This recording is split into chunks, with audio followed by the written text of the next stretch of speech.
အားလုံးပဲမင်္ဂလာပါဒီနေ့မှာတော့ဖုန်းတစ်လုံးရှိုံနဲ့မြန်မာလိုသဘာဝကျကျစကားပြောတဲ့ AI ဗီဒီယိုဖန်တီးနည်းကိုလက်တွေ့လုပ်ပြသွားပါမယ်ဗီဒီယိုလေးမစတင်ခင်မှာကျွန်တော်ရဲ့ channel လေးကို subscribe လုပ်ဖို့အတွက်ဘေးကခေါင်းလောင်းလေးကိုနှိပ်လိုက်ပါအောင်ခင်ဗျာဒီလိုမျိုး AI စကားပြောဗီဒီယိုလေးတွေကိုမှန်ကန်စွာလုပ်နိုင်ဖို့ဆိုရင်တော့အရင်ဦးဆုံးကျွန်တော်တို့ Flow AI ကိုအရင်ဆုံးသွားမှာဖြစ်ပါတယ်ခင်ဗျာ Please subscribe to our channel.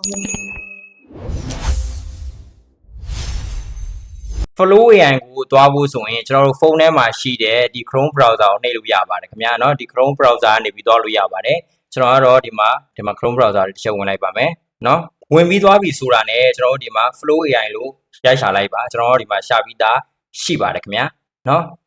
Okay ပြီးတော့ကျွန်တော်တို့ဒီမှာ new project ကိုတစ်ချက်နှိပ်ပါ new project ကိုတစ်ချက်နှိပ်ပါကဲဒီမှာစပါပြီအရင်ဆုံးကျွန်တော်တို့စကားပြောဗီဒီယိုလုပ်ဖို့အတွက်ကျွန်တော်တို့ဖန်တီးခြင်းတဲ့ဓာတ်ပုံလေးတစ်ပုံတော့ရှိဖို့လိုပါတယ်ခင်ဗျာအဲ့ဒါဆိုတော့ကျွန်တော်ကဒီအပေါင်းလက္ခဏာတွေကိုတစ်ချက်နှိပ်လိုက်မယ်နှိပ်ပြီးတော့ဒီ upload media ဆိုတော့တစ်ချက်နှိပ်မယ်ပြီးရင်ကျွန်တော်တို့သုံးမယ်เนาะပုံပေါ့ဗျာပုံကိုတစ်ချက်ဒီပေါ်မှာ upload လုပ်ပေးရမယ်เนาะ Okay ကျွန်တော်ကတော့ဒီမှာ upload လုပ်လိုက်ပါတယ်ပြီးတော့ဒီ Flow AI မှာကကျွန်တော်တို့မြန်မာစကားပြောအတန်တွေတော်တော်လေးကိုပြီးပါတယ်ခင်ဗျာသူကပြီးဆိုရင်ဗျာ 100% လောက်ကိုပြီးတယ်ကဲကျွန်တော်ဒီမှာ upload ကျွန်တော်တင်ထားတဲ့ပုံလေးရပါခင်ဗျာဒီမှာကျွန်တော်ကအရင်တော့ edit to prompt တစ်ချက်နှိပ်လိုက်မယ်ဒီမှာလာပါမယ်ခင်ဗျာเนาะဒီမှာလာရင်ကိုရေးခြင်းတဲ့စာသားပေါ့เนาะဒီဗီဒီယိုထဲမှာကိုပြောခြင်းတဲ့စာသားကိုရေးထည့်ပေးရပါမယ်ခင်ဗျာစာသားရေးမထည့်ခင်မှာကိုရေးထည့်မဲ့စာသားရဲ့အရှင်းမှာကျွန်တော်ဒီမှာ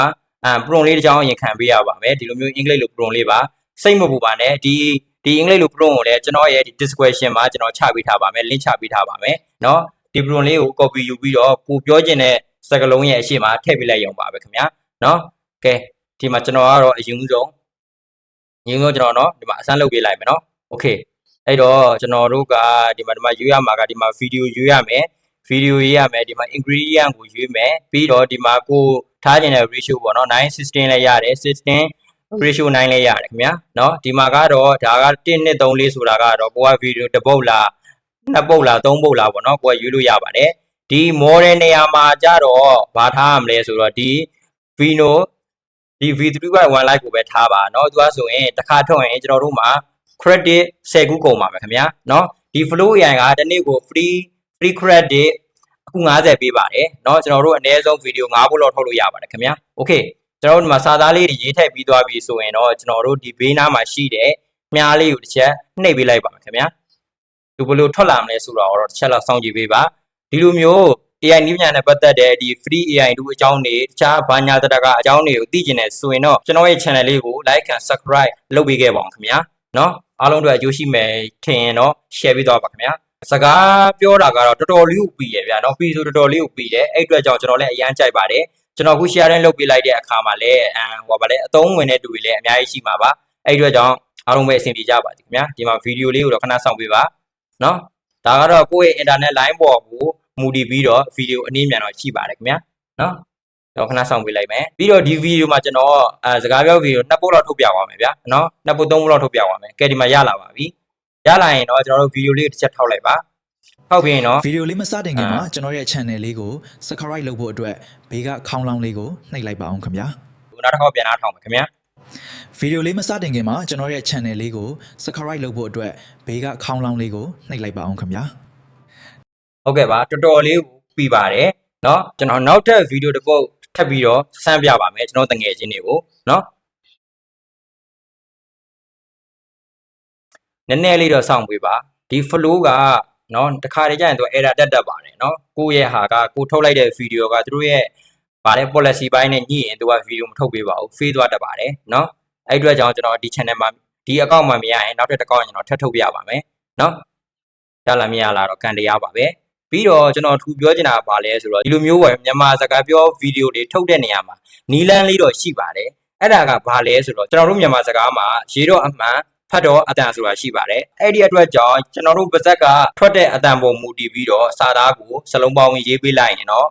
့ဒီလိုမျိုးမှန်ကန်တဲ့စကားပြောဗီဒီယိုတွေထွက်မှာဖြစ်ပါတယ်ခင်ဗျာအဲ့ကြရင်တော့အားလုံးအဆင်ပြေမယ်ဗျာဒီလိုမျိုးစာသားကြီးတိုင်းကိုတန်းကူးချပြီးတော့အဲ့လိုမျိုးထုတ်ရင်တော့ဒါကတော့သူကတော့ AI ကယူမမဟုတ်တာစက်ရုပ်ဆိုတော့သိရမှာစာဆိုတော့စာတိုင်းပဲဖတ်သွားမှာဖြစ်ပါတယ်ခင်ဗျာ ကဲပြောတဲ့အတိုင်းပဲဒီမှာဒီအကောင့်မှာဖေးသွားပါတယ်အဲ့အတွက်ကြောင့်ကျွန်တော်နောက်ထပ်အကောင့်တစ်ခုနဲ့ကျွန်တော်ထပ်ပြီးတော့စမ်းပြပေးပါမယ်ခင်ဗျာနော်โอเคခဏလောက်တော့စောင့်ပေးပါအောင်ခင်ဗျာနော်တီးခံပြီးတော့โอเค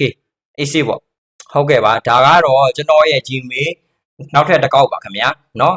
နောက်ထပ်တစ်ကောက်ပါကျွန်တော်ကတော့ဒီ Fonu ကိုအသုံးပြုဖို့အတွက်ဆိုပြီးတော့ Gmail ကောက်အခုလက်ရှိမှာ6ကောက်တိတိကျွန်တော်ဖွင့်ထားပါတယ်နော်โอเคအဲ့တော့ကျွန်တော်တို့စလိုက်ရအောင်ဒီမှာ new project ကိုတစ်ချက်နှိပ်မယ်ခုနအကောင့်မှာကအဲ့လိုပဲ error တစ်ခါကျအဲ့လိုမျိုးသူကပြ error တက်တယ်ဗျာနော်အဲ့ဒီပေါ်တော့ရှိတယ်နော်ကျွန်တော်တို့အရင်ဆုံးကျွန်တော်တို့သုံးမဲ့ပုံလေးကိုကျွန်တော် upload လုပ်မယ်အဲ့အတွက်ကြောင့်ကျွန်တော်ဒီမှာအပေါင်းလက္ခဏာလေးတစ်ချက်နှိပ်ပေးမယ်ပြီးရင်အောက်က upload media ဆိုတဲ့ဟာလေးကိုတစ်ချက်နှိပ်ပေးမယ်ကျွန်တော်ကတော့ခုနသုံးထားတဲ့အပုံကိုပဲကျွန်တော်ပြန်သုံးမယ်ကျွန်တော်တစ်ပုံလေးပဲနော်မင်းသားပုံပြန်သုံးမယ်ဟဲ့လားကျွန်တော်ခုနပြောခဲ့သလိုပဲကျွန်တော်တို့စာအတိုင်းရေးချရင်တော့ဒီ AI ကစက်ရုပ်ပြအားကြောင့်လို့ဒီစာလူကြီးပဲသူကဖတ်သွားမှာပါကျွန်တော်ပြောခဲ့သလိုမျိုးပဲပေါ့သိရမလားကျွန်တော်တို့မြန်မာစာမှာကရေးတော့အမှန်ဖတ်တော့အတန်ဆိုတာရှိရတဲ့အတွက်ကြောင့်ကိုယ်ပါဇက်ကထွက်တဲ့အတန်မျိုးကိုပဲကျွန်တော်တို့စာနဲ့တခါတည်းရေးချပြီးတော့ဒီထုတ်ရင်တော့ပို့ပြီးတော့ပြပြတတ်တာရပါတယ်ခင်ဗျာเนาะဒီမှာဆိုရင်ကျွန်တော် upload တင်ထားတဲ့ပုံလေးရပါပြီကျွန်တော်ဒီမှာ edit prompt ကျွန်တော်တစ်ချက်နှိပ်လိုက်မယ်ပြီးရင်ကျွန်တော်ခုနဟိုဘက်က copy ယူလာတဲ့စာသားလေးကျွန်တော်တစ်ချက်ချလိုက်မယ်ခင်ဗျာเนาะအဲ့အတွက်ကြောင့်ကျွန်တော်ပြီးတော့ဒီမှာ video ကိုရွေးမယ်ဒီမှာ ingredient ကိုရွေးမယ်ကျွန်တော်ကတော့ ratio ကဒီမှာပါเนาะ 16 ratio 9ထုံးမှာက video တစ်ပုံတုံးတဲ့ model က Fino 3.1 live ပါခင်ဗျာ okay ဒါဆိုကျွန်တော်တို့ထုတ်လိုက်မယ်ဗျာကဲ